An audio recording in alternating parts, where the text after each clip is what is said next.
Hi, class. Let's start the chapter 8.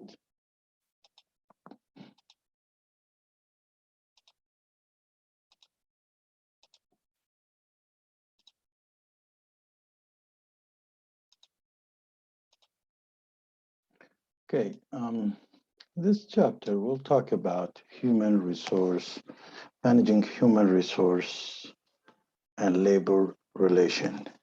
And we will emphasize maybe in this class and the next class on managing human resource, and also will probably bring some kind of an application software, advanced software application, to look at it what kind of things you need to take into consideration when you are managing uh, a company from a human resource point of view. Anyway, so let's start with the understanding and the discussion of this class. And the objective of this class is to define human resource management, discuss its strategic significance, and explain how managers plan for a human resource. We're also going to identify the issue involved in staffing, very important, including internal and external recruiting and selection. Discuss the different ways in which organizations go about developing the capabilities of the employees and managers. Furthermore, we will discuss the importance of wages and salaries, incentives, and benefit programs in attracting and keeping skilled workers. And then we will describe some of the key legal issues involved in hiring, compensation, and managing workers in today's workplace. We're also going to discuss the workforce diversities, the management of knowledge workers, and the use of contingents and temporary workers as important changes in the today workplace. Furthermore, we trace the evolution of and discuss the trend in unionism and unions in Canada. We will describe the major law of governing unionism and identify the steps of a collective bargaining processes.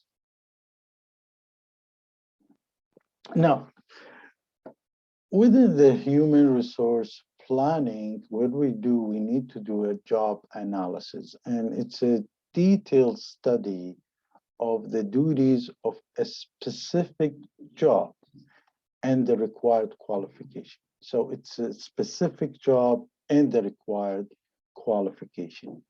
And what we will do usually, we do a job description. And in the job description, we will describe the duties of the job, working conditions, tools, and material needed. And then we will do some kind of a job specification attached to meet the job description, which is in the job specification, skills, abilities, and credential needed to do the job.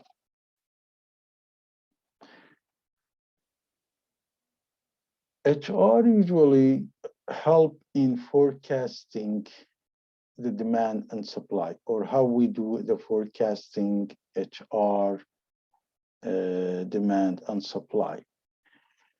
In the supplies usually could be internal supply, external supply, hiring from outside, replacement chart, and skills inventory. The process of attracting qualified people to apply for the jobs is important aspect for the HR.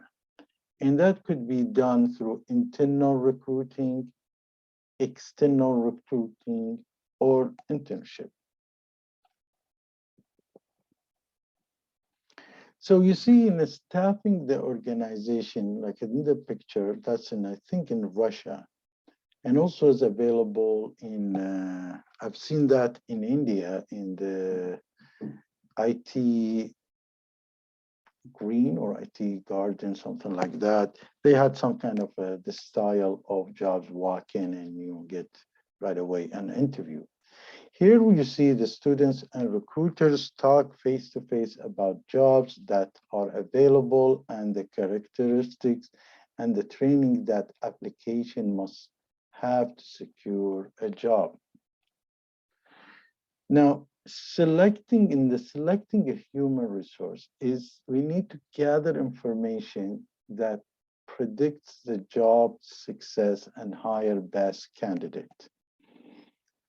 And that can be collected from application forms, interviews, other techniques like physical exam, reference check. You can do a test like assessment center, video assessment, or validation also. These are helping you to select, gathering information to predict job success of the person. As you see, we will play the video. In the job interview can be very stressful and it goes out of the control. So job interview can be very stressful time for job candidates. Today, we see lots of video conferencing has become an important part of the training functions. Travel costs are reduced and interactions between the trainer and the trainees are facilitated easier. And once we get people hired and a new employee and is getting introduced to the company, each part of it, you need to introduce the policies and programs, company personnel, and the nature of the job. These are things that you need to be introduced as an orientation to a new employee to the company. Now, it comes to the training, and in the training and development there is what you call on the job training, employee gain a new skills while performing them at work, or what you call systematic job rotation and transfer.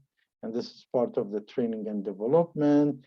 Employees are rotated or transferred from one job to another, building a more comprehensive view of the organization or a job unit. And that's a very interesting concept. We'll explain more. There is what you call also off-the-job training. Train workers away from workplace, and that could be a very beneficial, and it can be done through simulating the actual working environment, like the flight simulators for a pilot. The other option is management development training, which is this is geared toward management, and it's about lectures or discussion. It could be a networking, mentoring, or reverse mentoring. And we will explain what's a reverse mentoring and what you call the team building and the group-based training. That's another way of doing it. And it's about program developed to increase the cooperation, such as like an outdoor training or games or exercise. And then it comes the evaluating employee performance. There is multiple way, but one of the way is a performance, what you call a performance appraisal.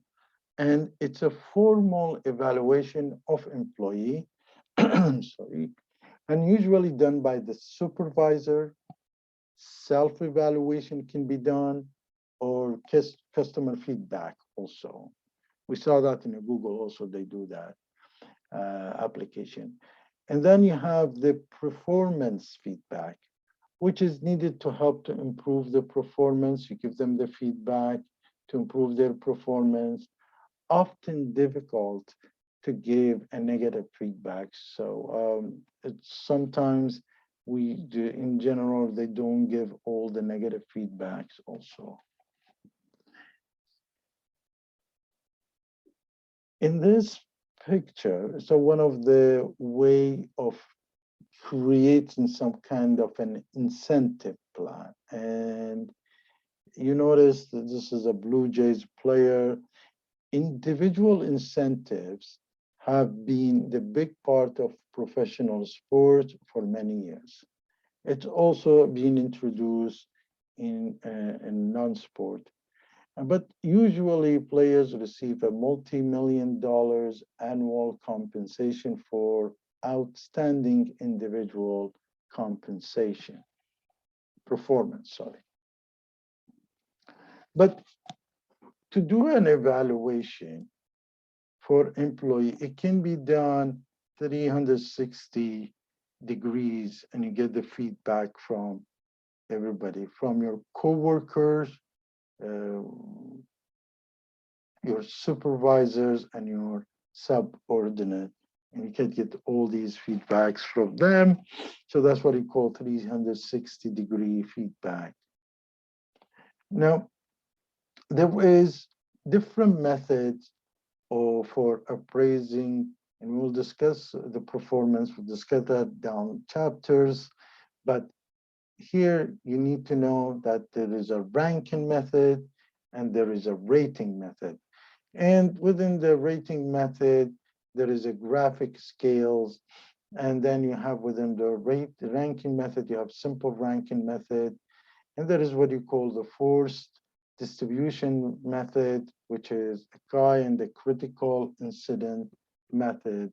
All this, there's more details about these down the chapters. But to look at providing compensation and benefit, there is basically, the compensation, the basic compensation could be salaries and wages. But how we determine these salaries and wages is through pay surveys, finding in the market also, and we do a job evaluation also. On the other hand, what we spoke about it is a performance-based compensation, which is what we saw in the sports. Salespeople also is pretty much into the performance-based compensations, especially in the field of insurance, I believe, or car salesman. Performance-based compensation is incentive programs. It could be individual incentive or team and group incentive. In the individual incentive, like a piece rate plan, bonus, pay per performance, and pay per knowledge, for knowledge. In the team and group incentives, it's like a profit sharing and gain sharing. There's more benefits, which is non-financial rewards, such as mandate protection plan, CPP in Canada, optional protection plan, paid time off, and other types of benefits like wellness programs and cafeteria-style benefits plan. Now, the legal contents, in the field of legal contents of HRM, we always spoke about equal employment opportunity, that people from unfair and or inappropriate discrimination, usually we try to give them the chance because they come from the unfair or inappropriate discrimination. We try to, there is something called anti-discrimination laws. Probably you heard of it, and it's a Canadian Human Rights Act established in 1977. And there is a bona fide occupation requirement you need to understand it that allows an individual to be chosen over another due to the job characteristics, such as like you cannot hire a blind person to be a pilot, for example. Now, there is what you call Employment Equity Act, which is the federal legislation that designate four groups as employment disadvantage. In the old days started with the women, then they added visible minorities, Aboriginal people, and people with disability. Lately they added to it.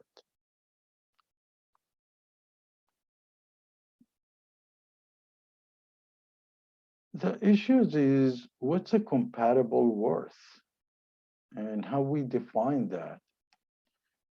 Comparable worth means an equal wages should be paid for work of equal value. That's a very stretchy definition. We'll explain it more. But you have to know jobs must be classified based on the qualifications. Jobs with a similar requirement must be paid the same. I think job must be classified based on the qualifications. Some of you probably will understand this well when are applying for a landed immigrant here.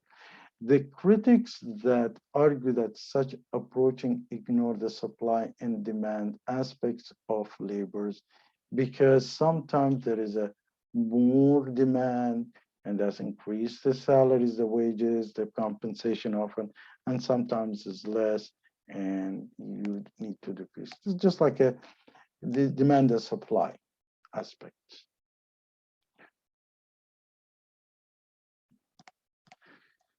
Comes in with a very interesting and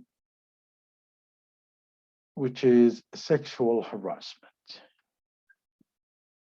And we will speak more about really you need to pay very close attention, understand what's a sexual harassment, because what it is really, if we come from a different culture, we might misunderstand these actions. And please study and understand the sexual harassment at work, because you might be exposed to it and you need to put a stop to that. But in a sexual harassment is the request for a sexual favor, unwelcome sexual advances, or verbal or physical contact of a sexual nature. So that's it, where you need to understand that there is a ways to stop these activities. And lots of employees get exposed to that. And you need to understand these things very well. So quid pro quo harassment and hostile work environment also. The other legal context of HRM, human resource management, is the health and safety program. It's reduced the absentees and the labor turnover. When you have a good programs, it does affect that. It's reduced the absentees and labor of turnover. It raised the productivities and it boosts the morale, make the workplace safer and healthier. And in your college, probably you've already went through all these process of sexual harassment and health and safety programs also. Then it comes in the retirement. And usually the regular retirement age is 65, but not mandatory in most of the province. So you can retire at 70, 75 also. The average retirement age recently dropped from 65 to to 62. Those employees staying past 65 are usually the most productive ones. Now, what we live in, we live in a very diversified city and country. So managing the workforce diversity is very important. Everyone in workforce must be treated equitably, regardless of gender, race, ethnics, or whatever. We're all human. We're all brothers in this life. Diversity provides a new prospect and opportunities. And the diversity, the way it's treated in Canada, will explain it more than how it's treated in USA differently, which is here we promote the multiculturalism. There, they have something called melting pot. Now, today, there is a new challenge in changing because of the workplace change, and it's more and more challenges getting with this pandemic issues. But the biggest challenge is managing knowledge workers. Information is power. Employees who are expert in a specific field, technology, engineering, specific science, pose a special management challenge in training and retaining due to the high demand for them.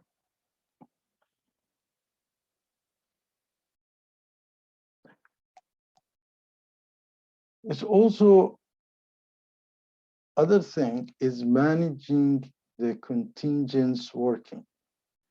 We always have what you call non-permanent or part-time workers. How we manage these people? Hiring of the contingent worker in one side is a beneficial and another side is more challenging. So hiring a contingent worker now is on raise. Contingent hiring at the top level is increasing also. Management issues in it, the fairness and the cost issues, the understanding and planning the strategies of hiring contingents workers. Then comes in the picture is the labor and the labor union. And labor unions is a group of individuals working together to achieve job-related goals. And then what we have is what you call a collective bargaining, not individual bargaining, a collective bargaining, which is the process by which union leaders and management negotiate terms and conditions of employment, such as benefits, such as working condition, pay, working hours, and job security.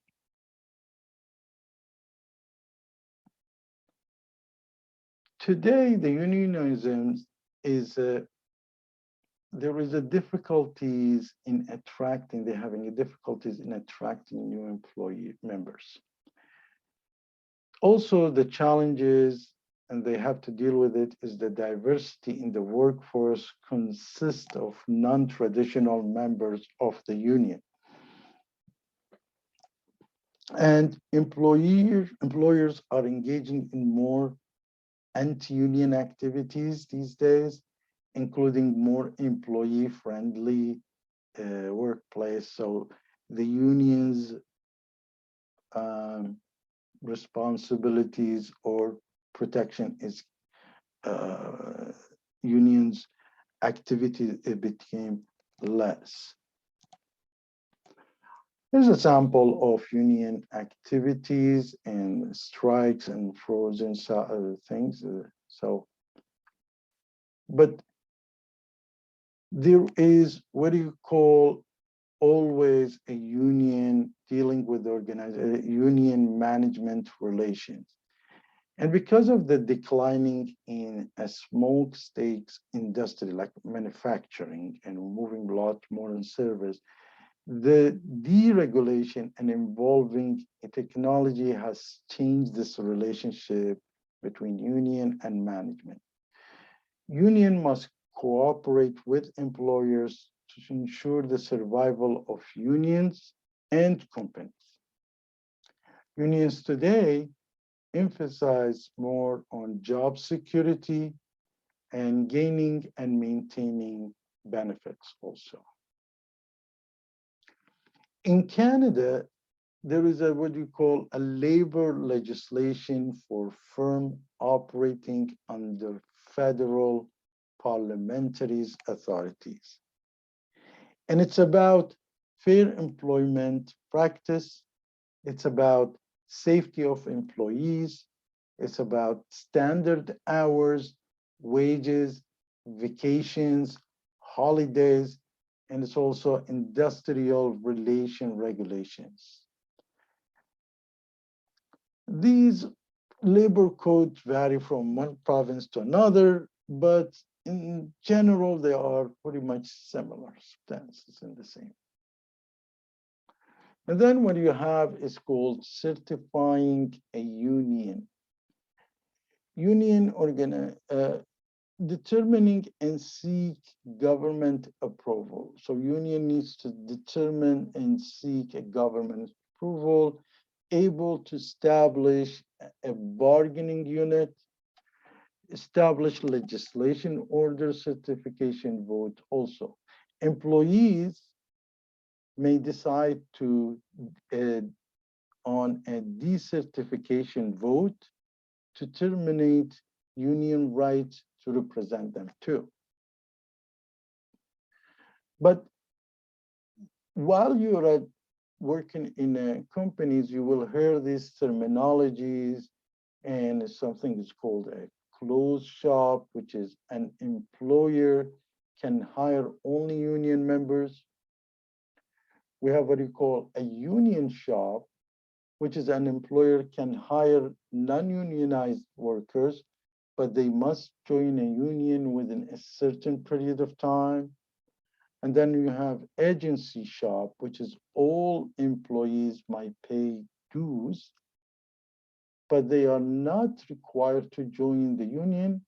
And then you have the open shop, and which is an employer may hire union or non-union workers. So these are four kinds of shops for the union.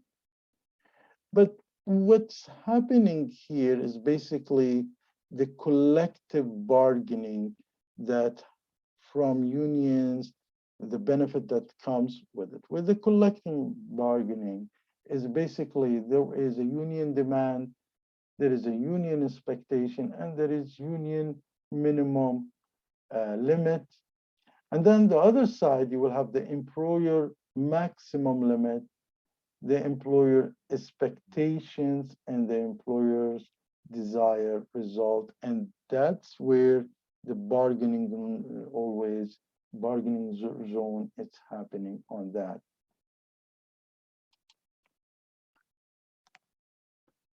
For example, in the collective bargaining, we can have adjusted compensations like a wages, cost of living adjustment, which is called COLA, COLA, which is wage reopener clauses.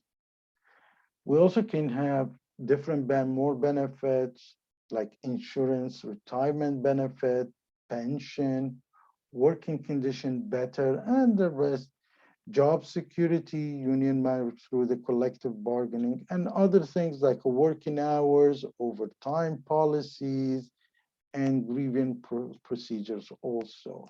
That might be part of the collective bargaining. Now, when a bargaining fails, management and labor are unable to agree on a contract. In return, the union tactic is probably to have a strike, do a picket, boycott, or slow down, basically, the work. On other hand, there is a management tactic, which is lockout of worker. Employees are not permitted on the premises to do their jobs. Maybe they can close down the business itself, contract jobs out to non-union workers and hire strike breakers also.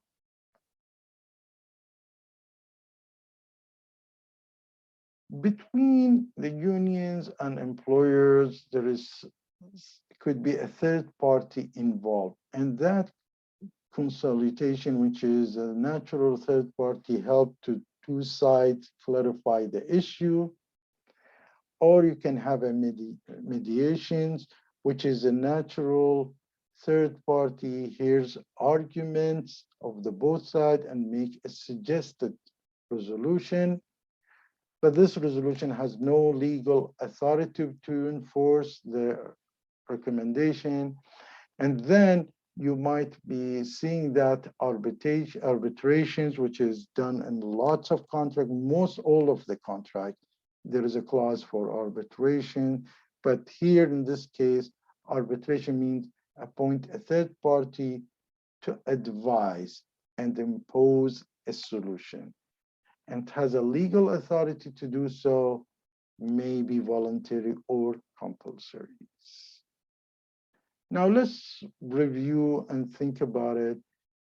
What kind of a system where a new employee is usually much younger can help train more experienced workers in areas like a social media and technology application?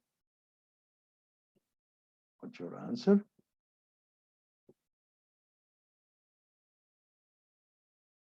Reverse mentoring. And we, in the beginning of the chapter, we spoke about younger people training the older people.